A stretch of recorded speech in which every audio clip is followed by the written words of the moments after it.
বাজারে চলে আসছি, তো কিছু বাজার নেব। তো দুটো ব্রোকলি নিচ্ছি, অ্যাপেল নেব, 10,000 টাকা। পালং শাক নেব এখানে 3550 টাকা। 7,000। আমরা একটা বাজারে চলে এসেছি, এখানে মোটামুটি কম আছে। এটা 7,000 টাকা আছে, তো আমি একটা স্ট্রবেরি নিয়ে নিচ্ছি। এখানে কিউ আছে 6,500, আমি একটা কিউ নিচ্ছি। আমি দুইটা আমও নিলাম, এগুলো মনে হয় ভিয়েতনাম থেকে আসে। শসা নিলাম। ডিমের দামই কোরিয়াতে কম, তো এক যাবে ডিমও নিয়ে যাব।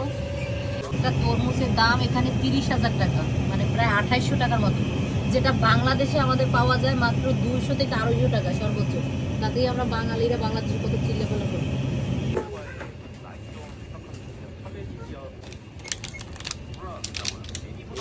চলো 감사합니다।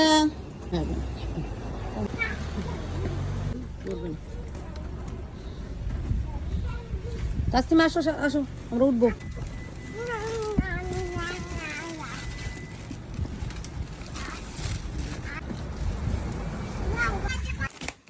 শসা আনছি, যাও ওই আর শসা করি।